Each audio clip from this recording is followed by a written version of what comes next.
Now, it's amazing to think that once upon a time, if you said the name Avengers back in the 90s to mid 2000s, only die-hard comic book fans would have had a clue as to what you were talking about. Or the casuals who would have thought about the 60s show, which was a completely different entity. Now they are firmly embedded in pop culture consciousness and have grossed billions of dollars with their big budget movie collections, of which their very first on-screen debut is the topic of today's video. With the incredible success of the MCU over the last 15 years, it's incredible to think that in terms of superhero comic characters, Iron Man, Captain America, Thor, Hawkeye, and Black Widow were largely seen as B-list, even C-list characters. The Hulk had a very successful 70s TV show and a couple of animated shows and movies prior to the MCU's inception, so he was in the upper echelon of Marvel's finest. Of course, when it came to the A-listers, it was usually Spider-Man, the X-Men, and the Fantastic Four, who were Marvel's most popular characters. The Fox X-Men movies got the ball rolling with their first set of films, and this was swiftly followed by Tobey Maguire's Spider-Man, and the Fantastic Four films with Jessica Alba, and one Chris Evans. You also had Daredevil with Ben Affleck come into the picture, with much less success. But Marvel was cranking out the hero movies year after year. Now, producer Kevin Feige had become the head honcho for the Marvel movies, and he set about a project that would introduce Marvel's B-listers, Thor, Iron Man, and Captain America. I was already familiar with Iron Man, courtesy of the '94 animated show. Captain America was always around for me, but was largely passed over in favour of the X-Men and Spider-Man. I was more familiar with them via the video game Marvel Superheroes, which I played a lot growing up on the arcades and the Sega Saturn. Thor I knew of, but was not at all familiar with his backstory, and nor did I read any of his comic books.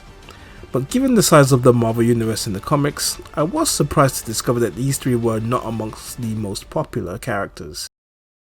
So I could be seen as a casual viewer in regards to those three. Hawkeye I was familiar with due to the '94 Iron Man cartoon. Black Widow I had seen in passing in the comics and some of the animated shows, but wasn't quite familiar with her backstory. So it's amazing how the Avengers movies have taken these six characters and put them in movies that have shot them all to superstardom, and in some cases it's debatable that the Avengers are just as popular, if not more so, than the X-Men. Now, I have stated in previous videos that when it comes to animated shows regarding Marvel, it was all about Spider-Man and the X-Men. So when the big screen movie adaptations came about, I didn't think that these two could get surpassed by any other Marvel characters. Fast forward to the very first Iron Man movie with Robert Downey Jr. in 2008, which was a rousing success, and it set the seeds for the very first Avengers movie. This was followed up with the Incredible Hulk movie with Ed Norton, then Thor the movie with Chris Hemsworth, and then Captain America the First Avenger with Chris Evans.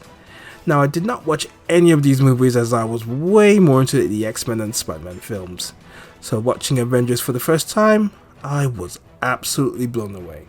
It was a great story with great special effects, awesome fight sequences, and of course the very famous Avengers Assemble scene, which in my opinion forever cemented the Avengers as Marvel's megastars, going from C to A+ players.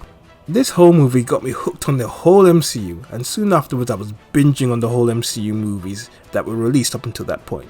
So feature films like Iron Man 3 and Captain America 2 The Winter Soldier I went to watch in the cinemas.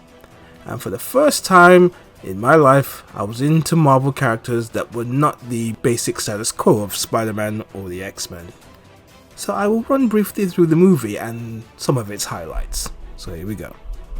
So the main villain for this movie, having already caused havoc for Thor, is Loki. He has encountered an alien race known as the Chitauri, and has struck a deal with their leader, the Other, to secure the Tesseract, and in return, Loki will be given an army with which he can use to subjugate the people of Earth. The Tesseract has been found by Nick Fury of S.H.I.E.L.D., and along with physicist Dr. Eric Selvig, is conducting experiments on the artifact. The Tesseract activates, and then a wormhole is opened, through which Loki arrives, and he steals it whilst putting several people under his spell with his scepter, including Hawkeye, aka Cliff Barton. Nick Fury proceeds to activate the Avengers Initiative, which he first mentioned at the end of the first Iron Man movie. Whilst in the middle of the undercover operation, Natasha Romanoff, also known as Black Widow, abandons the sting under the orders of Agent Coulson to go and help recruit Bruce Banner, aka the Hulk, but not before laying out her captors in true Black Widow style. And of course avoiding Bruce getting angry, because apparently you don't like him when he's angry. Steve Rogers, fresh from his escapades in the first Captain America movie, is approached by Nick Fury to join the Avengers.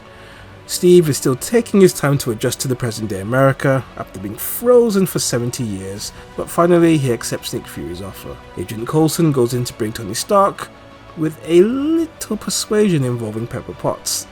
So that's 4 of the Avengers lineup accounted for, leaving Thor and Hawkeye. Hawkeye is still under Loki's spell, and in Germany he steals the iridium which is needed to stabilize the Tesseract. Whilst in Germany, Loki attempts to subjugate more victims, when Iron Man, Black Widow and Captain America arrive on the scene. And after a brief little skirmish, Loki is taken in. However, on board the plane, Thor accepts and rescues Loki, with Captain America and Iron Man in hot pursuit. This ends with the 3 briefly going at it before coming to a truce, and then they take Loki to the S.H.I.E.L.D. helicarrier and have him locked away. Back at S.H.I.E.L.D., the scientists are back and studying the Tesseract, whilst Loki is interrogated by Fury. However, the heroes become divided on how to deal with Loki, and then personalities clash, especially Steve and Tony. To make matters worse, the tension becomes further intensified when it's discovered that S.H.I.E.L.D's plan was to use the Tesseract to create weapons of mass destruction to hold off against alien threats. In the meanwhile, a possessed Hawkeye along with Loki's other mind-controlled slaves attack S.H.I.E.L.D. And in the chaos, Loki escapes with the Tesseract and kills Agent Coulson. Banner transforms into the Hulk and goes on a rampage with Natasha the target. Thor intervenes and he tries to hold off Hulk, while Black Widow confronts Hawkeye, and in a one-on-one fight manages to knock him out and break Loki's spell. With Coulson's death, Fury uses it as motivation to bring the Avengers together as a team and stop Loki once and for all. Loki has used the Tesseract and a wormhole generator to summon the Chitauri fleet in space, and brings about his invasion of Earth. With Cliff Bot and Hawkeye now free from Loki's spell, Banner once again in control, and all the others coming together, the iconic moment that was the movie and the MCU's defining moment, the official formation of the Avengers. With everyone all on board, the Avengers, led by Cap, launch a defensive strike against Loki's invasion, leading to some spectacular fight scenes that would bring about the defeat, and Loki is then taken out by the Hulk.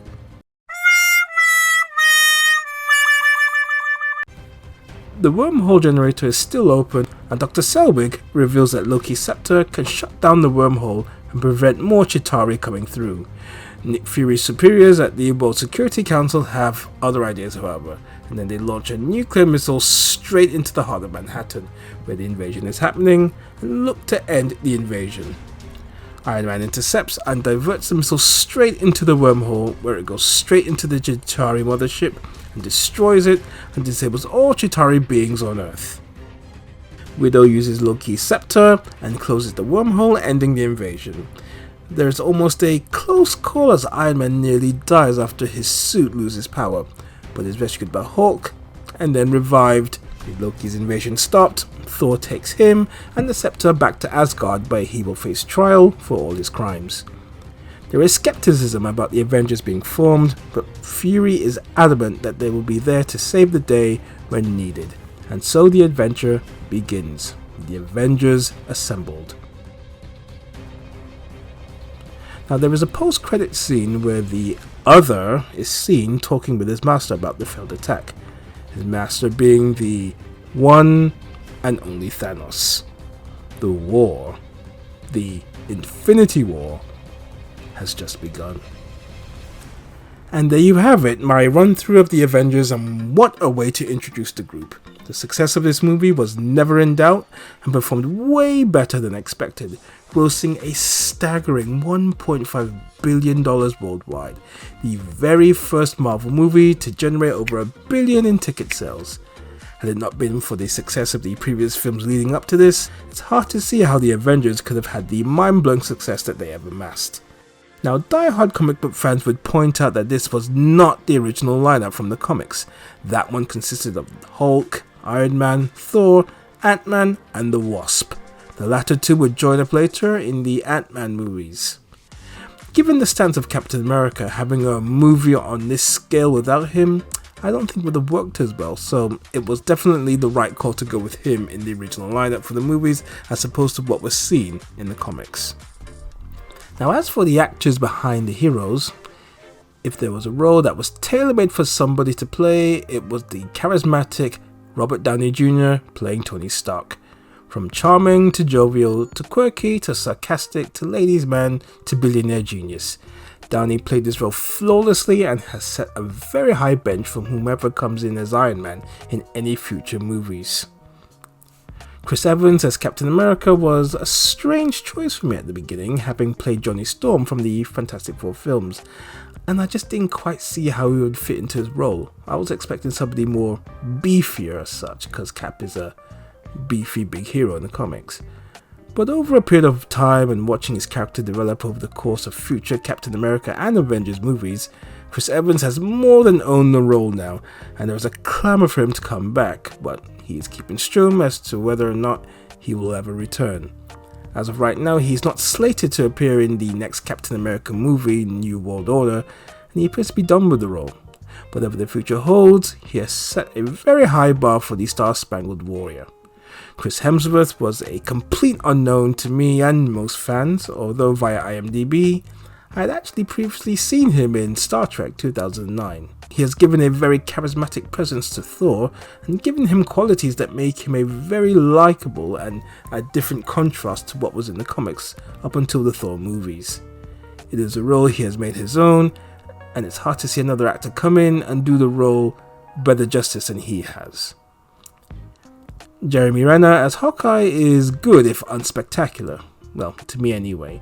He did convey a range of emotions throughout his stint in Avengers, and he brings a believability to the character that can make viewers care for him. Now, whilst I enjoyed his portrayal, he was more towards the middle or the bottom in terms of characters I was interested in. But still, I must stress, he did portray a very solid role in the movie. And then we have Scarlett Johansson. I was familiar with some of her work, including her appearance on Justin Timberlake's What Goes Around Comes Around music video. An excellent portrayal of Black Widow, and even managed to speak Russian in this movie, honouring Widow's background as it was in the comics. A very strong, brave, but vulnerable showing which made Willow a very popular member of the group. And rounding off the Avengers lineup is Mark Ruffalo, who I'm okay with, but honestly, with the way he was written, he was a bit too goofy for me. I preferred Edward Norton's portrayal, as it had a level of seriousness that I personally think should have been more pronounced for Banner's run in the MCU. Over the course of the Avengers movies, he just seems to become more and more of a comic relief character, and that's in spite of some of his more serious highlights. I personally don't feel that the MCU version of the Hulk has quite matched what was seen in the comics, the 70s TV show, or the cartoons. But that said, Ruffalo is a very charming actor, and he does well to make you care for the Hulk with his range of serious but goofy traits. Tom Hiddleston was a complete unknown to me, but he has a similar approach to Hemsworth's Thor, and has given life to Loki as a character. Not just the standard take over the world villain, but several layers to a character who is actually jealous and insecure and evil to begin with, but undergoes a redemption arc that sees him team up with his half-brother Thor. Tom manages to keep the character charming, charismatic, threatening, and a bit funny, which gives the character a more rounded three-dimensional feel and makes him a lot more entertaining. Rounding off the actors here is Samuel L. Jackson. His character is integral to the formation of the Avengers, even though his portrayal borrows from some of his other movie roles, with Pulp Fiction the most likely.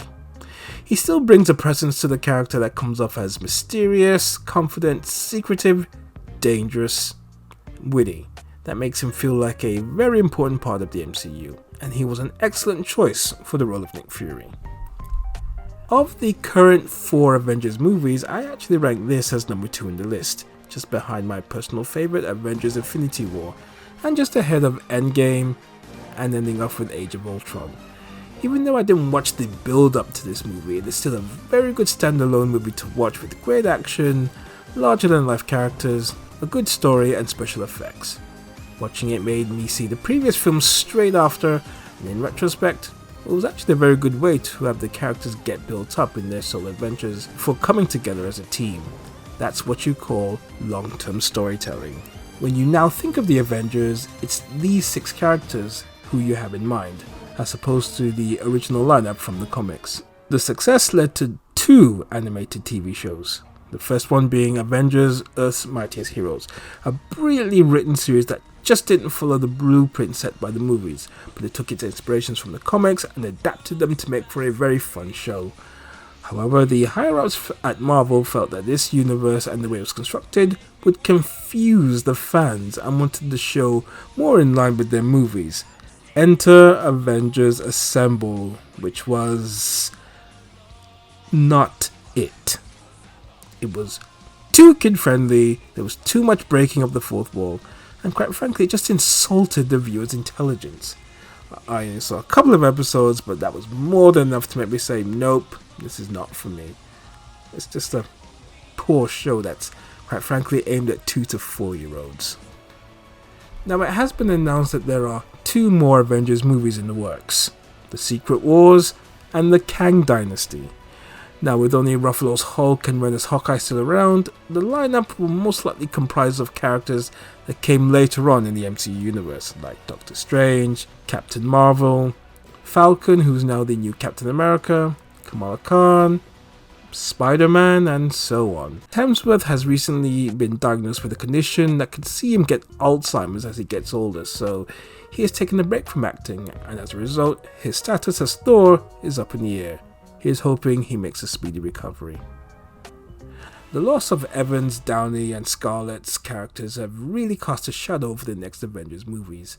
Are they going to replace them with Ironheart, Falcon Cap, and Widow's sister Yelena? I don't think that would work, as I feel it was the original 6 that made the Avengers, and bringing in these replacements I think would lessen the excitement for a new Avengers outing. As it stands, there is no information as such on these projects, so it's a wait and see what direction they're going to take. I can't personally say that I'm excited, but let's see how things pan out. Final thoughts on the movie? Avengers is a brilliant and very successful first outing. It began with Iron Man, and then the Hulk, and then Thor, and then Captain America in all their solo outings. And each movie had Easter eggs and cameos dropped in and hinted at big things to come. And the culmination of that was this movie. And as it was the beginning, as 4 more films followed, Avengers took storytelling to a brand new level, having multiple characters with different arcs were being brought together for one common phase to stop the threat of Loki. The interaction and the chemistry of the cast is excellent to watch. The tension, the drama, the action, the humour and the suspense is all on point. The post-credit scene with Thanos left you anticipating what was coming next, especially if you knew of him from the comics and what was to follow. Kevin Feige made it a mission to bring the Avengers to the big screen, and he succeeded in a very big way. Avengers Assembled is an amazing movie, and in the pantheon of movie heroes, it's one of the best ever made.